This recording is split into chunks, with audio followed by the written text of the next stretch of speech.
30,000 students a year coming together to throw themselves in the deep end, practice some STEM skills. Over the 23 years that the program's been running, countless teachers tell us how valuable the day is for their students. Watching them start at the beginning of the day, just looking at me blankly, going, "You want me to do a what?" And then after a bit of coaxing, they'll come in, and it's so good to see how proud they are of what they achieve by the end of the day.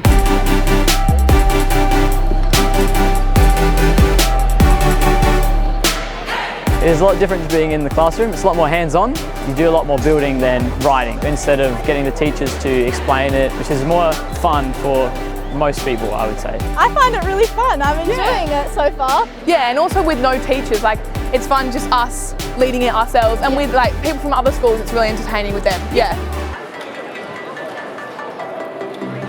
Just the environment, interacting with other schools, working with other students, watching the kids so engaged. I've tried this stuff in classrooms and they're much more engaged here than they are back in the labs. So we had to build a tower that could withstand different types of weights and how strong we could make it.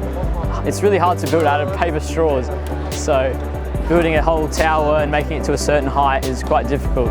I praise the people that can actually do that in real life. I'm now working at Blackwood High School, but I also competed in the Science and Engineering Challenge 6 years ago. As a student in Year 10, having to pick my senior subjects had an influence on me picking those STEM type of subjects going into Year 12. I encourage students to go to the universities to study sciences and engineering, and very important for the future of South Australian industry, that we need to train our new scientists and engineers.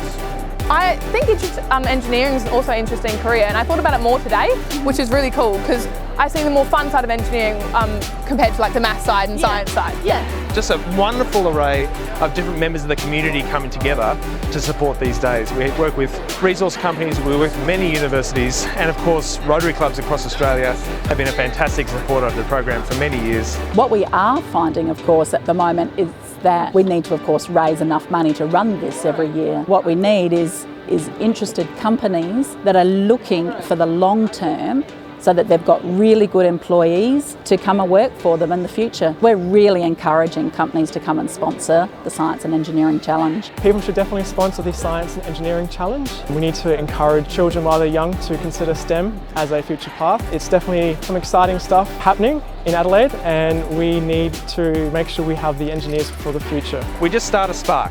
That's all we're aiming to do. Maybe encouraging these students to look into STEM careers down the line.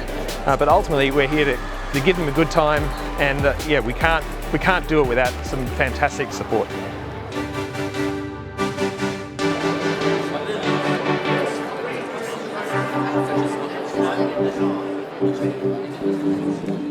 Read your instructions.